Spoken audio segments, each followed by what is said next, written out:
સજ્જડ બંધ રાખવામાં આવ્યું। બોડેલી તથા હિન્દુ મુસ્લિમ વેપારીએ આગેવાનો દ્વારા બોડેલી બંધનું આહવાન આપવામાં આવ્યું, જેને લઈ બોડેલી નગરના દેશપ્રેમી વેપારીઓ દ્વારા બંધના આહવાનને સમર્થન આપી જળ બેસાલાક બંધ રાખવામાં આવ્યું। નગરના અલીપુરા, ઢોકલિયા, ડેપો સહિતના તમામ વિસ્તારો સજ્જડ બંધ જોવા મળ્યા અને આતંકી હુમલાના શહીદ થયેલ ભારતીયોને શ્રદ્ધાંજલિ આપી।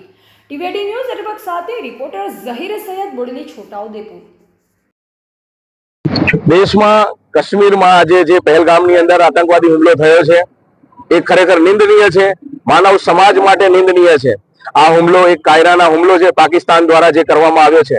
ભારત સરકાર તેને જડબાતોડ જવાબ આપે એવી આશાઓ રાખીએ છીએ અને આવા દેશના નાજુક સમયની અંદર અમે તમામ સિવિલિયન્સ, મુસ્લિમ સમાજ પણ ભારત દેશની સરકાર સાથે ખભેથી ખભો મિલાવીને ઊભા છે, પરંતુ દેશની સરકાર પાસે એક આશા એવી પણ રાખીએ છીએ કે આતંકવાદનો મુદ્દો ઘડીએ ને ઘડીએ ઉઠતો જાય છે અને આ બનાવ વારંવાર બનતા જાય છે, જેથી કરીને આ આતંકવાદને મુંહતોડ જવાબ આપવા માટે ભારત સરકાર કડકમાં કડક પગલાં લે એવી અમે આશાઓ પણ વ્યક્ત કરીએ છીએ। છોટાઉદેપુર જિલ્લાના બોડેલીની અંદર આજે બજારો સજ્જડ બંધ રાખીને જે મૃતકના પરિવારજનો છે એમને શાંતિપ્રિય રીતે શ્રદ્ધાંજલિ અર્પણ કરવા માટે પણ અમે એક આ કાર્યક્રમ રાખેલો છે, જેથી કરીને દેશમાં શાંતિ જળવાઈ રહે અને પાકિસ્તાનને, આતંકવાદને મુંહતોડ જવાબ આપે સરકાર એવી પણ આશાઓ રાખીએ છીએ। શાહિદ મંસૂરી।